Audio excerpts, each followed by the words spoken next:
Baik anak-anak, seterusnya kita pergi kepada matlamat penyelesaian masalah kepada masyarakat. Matlamat penyelesaian masalah kepada masyarakat dan negara ni dia tak pernah lagi keluar dari dalam peperiksaan bermula dari 2008 hingga 2019. Proses semak tu tak pernah keluar lagi. Tapi kita belajar je lah ya, manalah tahu kod-kod tahun ni keluar. Okey. Jadi matlamat penyelesaian masalah menurut Islam ialah pertamanya ialah untuk bila kita selesaikan masalah menurut Islam, kita harapkan sangat keadilan dapat ditingkatkan. Keadilan dapat ditingkatkan. Kenapa? Kerana Islam ni contohlah kan. Contohnya Islam dia mengharamkan riba, dia mengharamkan monopoli. Itu kenapa?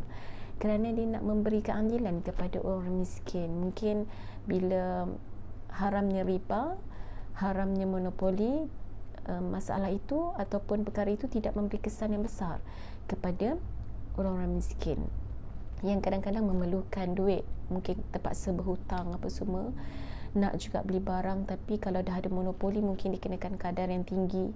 Jadi itu akan membebankan dan menzalimi orang-orang miskin. Jadi dengan diharapkan dengan penyelesaian masalah dari sudut ekonomi tadi, dengan mengharamkan riba dan monopoli itu, ianya akan memberi manfaat yang besar dan dapat menegakkan keadilan kepada orang-orang yang miskin dan susah tadi. Itu contohlah ya. Baik, yang kedua ialah matlamat menyelesaikan masalah menurut Islam ini ialah dari sudut masyarakatnya melahirkan sikap kerjasama. Iaitu dalam masyarakat kita harapkan orang yang susah dibantu oleh orang kaya, dan orang kaya sentiasa menghormati orang susah. Orang susah pun sama jugalah, jangan mengambil kesempatan di atas kesenangan orang kaya. Jadi dia kena ada kejujuran di situlah kan anak-anak.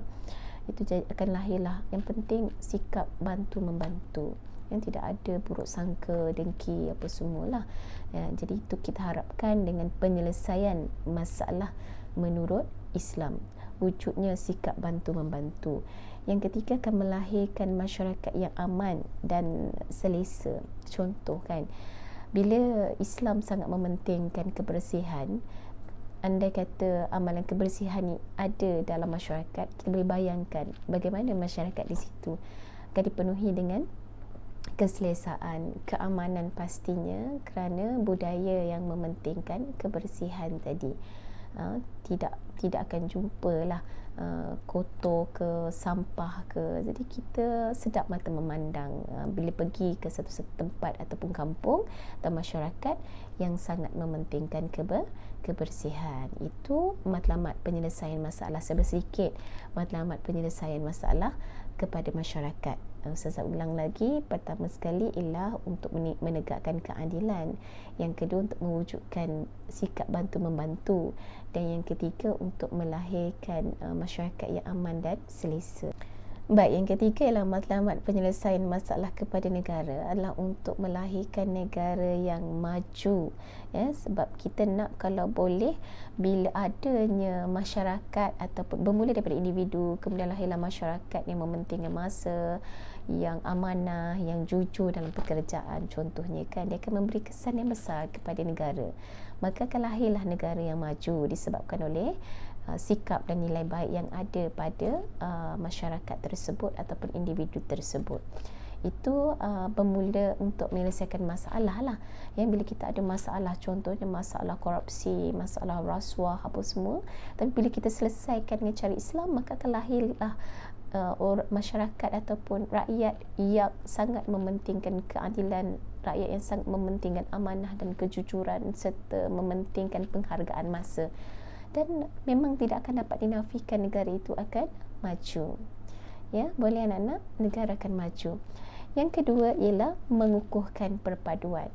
Dan sebagaimana kita tahu, masalah perpaduan ini bukan senang untuk kita dapat ya, kita nikmati. Kerana apa? Kerana apabila kita hidup dalam berbagai kaum, budaya, adat resam, maka pastinya akan ada cabarannya. Oleh kerana itu, Islam telah menggariskan jalan penyelesaian bagaimana kita nak terus hidup dalam perpaduan, dalam harmoni, hidup bermasyarakat, berbilang kaum dan bangsa ini dengan cara kita menghormati. Kita menghormati adat, budaya, agama mereka. Dan Islam juga sangat menitik beratkan, dia mengajar kita andai kata bangsa lain tidak menghormati kita, menentang kita, barulah ada cara-cara yang perlu dilakukan. Tapi sangat diajar untuk kita menghormati agama dan budaya masyarakat lain atau bangsa lain. Maka apabila kita mengikut apa yang telah diatur oleh Allah Subhanahu Wa Taala, insya-Allah negara akan mendapat memperolehi perpaduan antara rakyatnya. Okey, boleh anak-anak. Dan yang ketiga ialah akan menghapuskan gejala sosial. Negara itu akan tak adalah kalau boleh ataupun kurangkan atau menghapuskan terus gejala sosial. Kerana apa? Kerana Islam memang sudah menggariskan masalah ataupun gejala sosial seperti zina, buang anak, kesan daripada zina tadi, pergaulan bebas, sudah diaturkan jalan penyelesaiannya.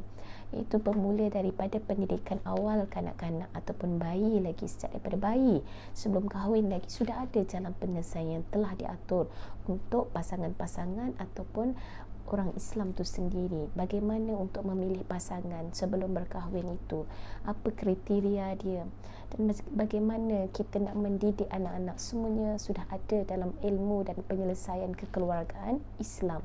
Jadi begitu anak-anak, dengan mengikut penyelesaian Islam, maka insya-Allah negara juga akan mendapat kesannya. Kenapa? Matlamat penyelesaian masalah menurut Islam ialah pertama dari sudut negaranya ialah kita akan mendapat negara yang maju dari pelbagai sudut.